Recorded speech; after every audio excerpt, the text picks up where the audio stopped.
Et voilà, Isha a mangé le fruit, elle en a fait manger à Ish, le péché originel est consommé. Et après, si vous consultez un catéchisme pour enfants, on vous dit que Dieu punit les humains pour leurs transgressions. Mais c'est pas ce que dit la Bible. Il n'y a rien dans le texte biblique qui nous dit que Dieu est en colère. Il n'y a pas de cri, il n'y a pas de foudre.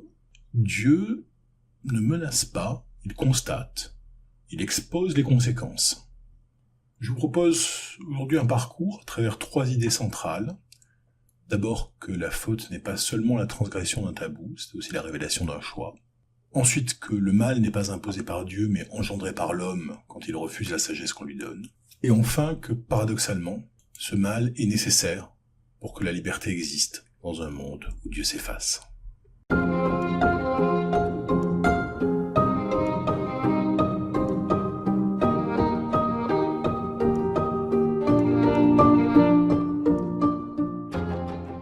L'un des détails les plus surprenants et les plus importants du texte biblique, au moment de la faute, est souvent passé inaperçu. Dieu ne se met jamais en colère lorsque Ish et Isha mangent le fruit de l'arbre.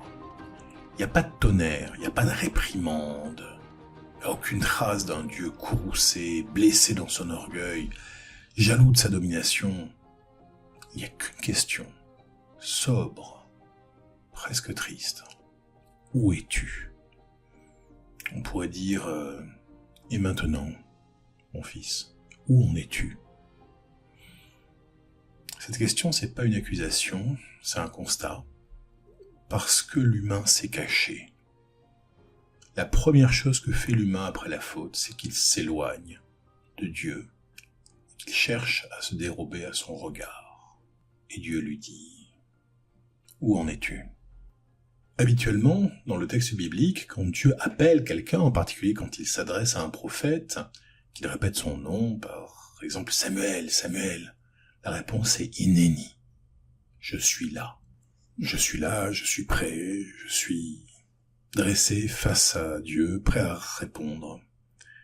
C'est également ce dont Leonard Cohen ponctue son magnifique You Want It Dark, qui n'est autre que son testament musical.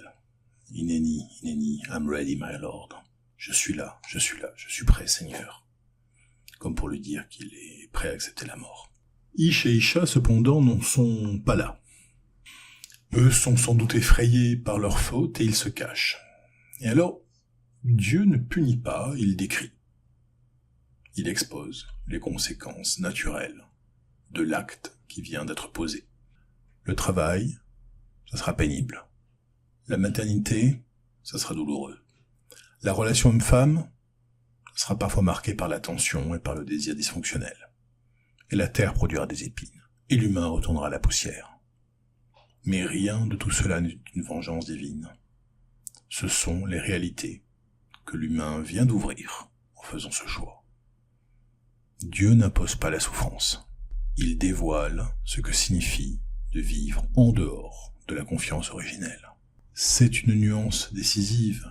Il ne dit pas « je te punis ». Il dit « tu vois, c'est vers là que mène ton chemin ».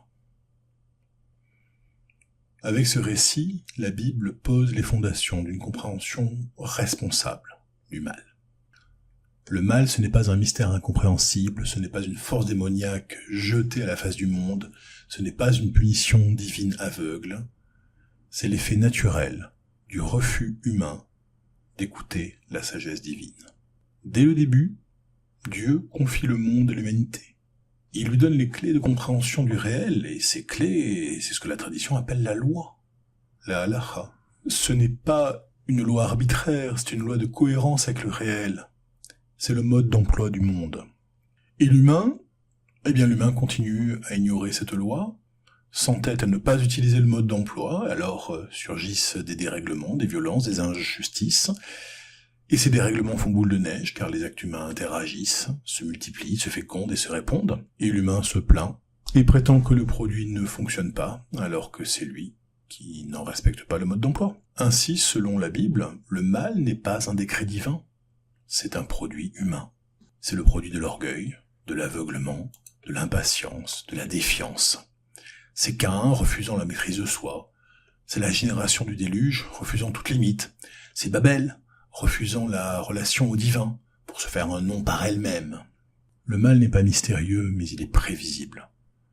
Il est le résultat de la liberté mal orientée. Et si Dieu punit, si on tient absolument à utiliser ce mot, c'est pas par caprice, c'est parce que l'humanité récolte le résultat logique de ses actes.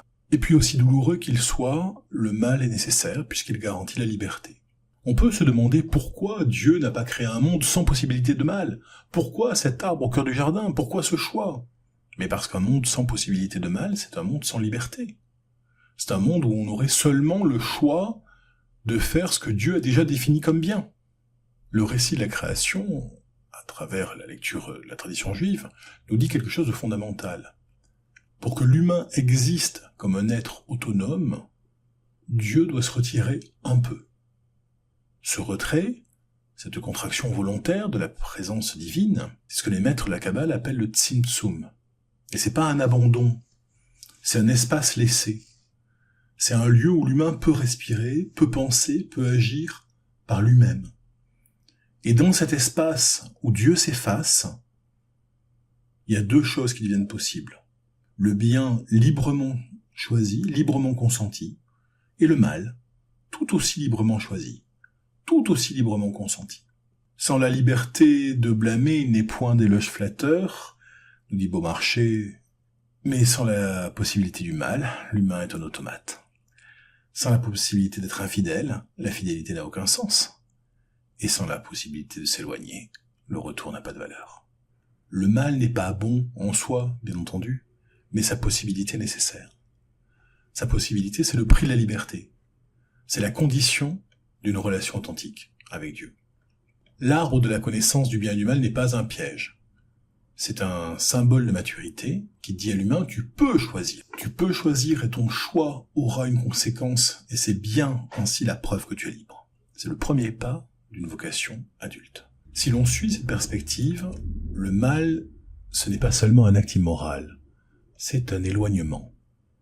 Un éloignement du centre, du souffle, de la confiance. Le texte le montre avec une subtilité remarquable, puisque Ish et Isha mangent le fruit, et la première conséquence, c'est qu'ils se cachent. Ils se cachent parce qu'ils se sentent nus, fragiles, coupables.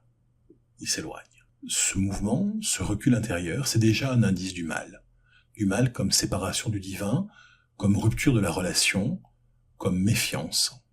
Et ce mouvement intérieur se propage ensuite dans le monde extérieur.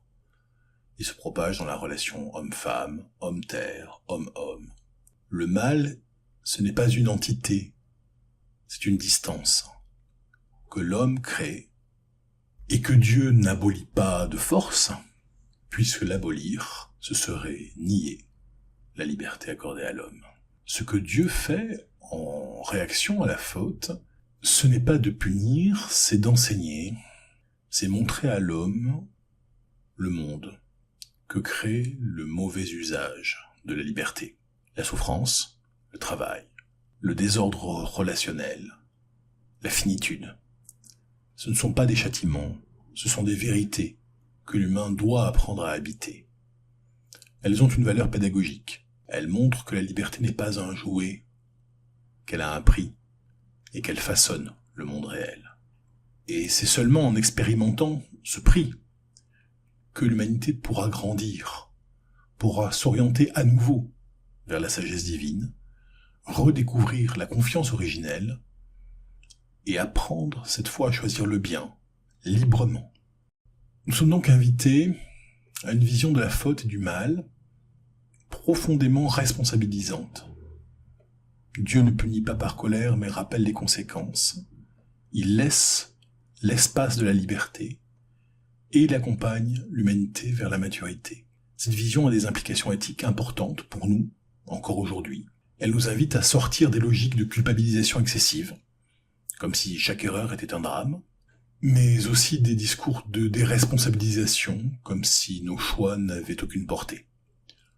Le monde que nous habitons est le résultat cumulatif des actes humains. Nos choix sociaux, politiques, économiques, écologiques construisent la réalité d'aujourd'hui et celle de demain. Dieu ne vient pas corriger nos erreurs par magie, il nous laisse apprendre, réparer, construire. C'est la liberté dans toute sa grandeur et dans toute sa gravité.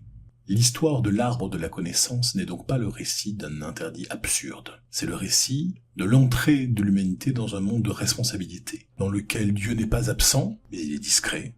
L'humain n'est certes pas parfait, mais il est libre. Le mal n'est pas voulu, mais il est permis. Et la liberté n'est pas imposée, mais elle est choisie. La faute n'est pas le début de la déchéance, elle est le début de la liberté. Une liberté tragique, mais une liberté véritable. Dans ce monde où Dieu se retire pour que nous puissions être, le mal est l'ombre portée de la liberté. Mais aussi l'occasion, sans cesse renouvelée, de le rejeter, de revenir vers le centre, de se rapprocher, de faire le bien non par instinct, mais par choix. C'est cela, peut-être finalement, la vocation de l'humanité, apprendre à choisir la vie dans un monde où le choix est réel et où chaque décision déploie ses conséquences.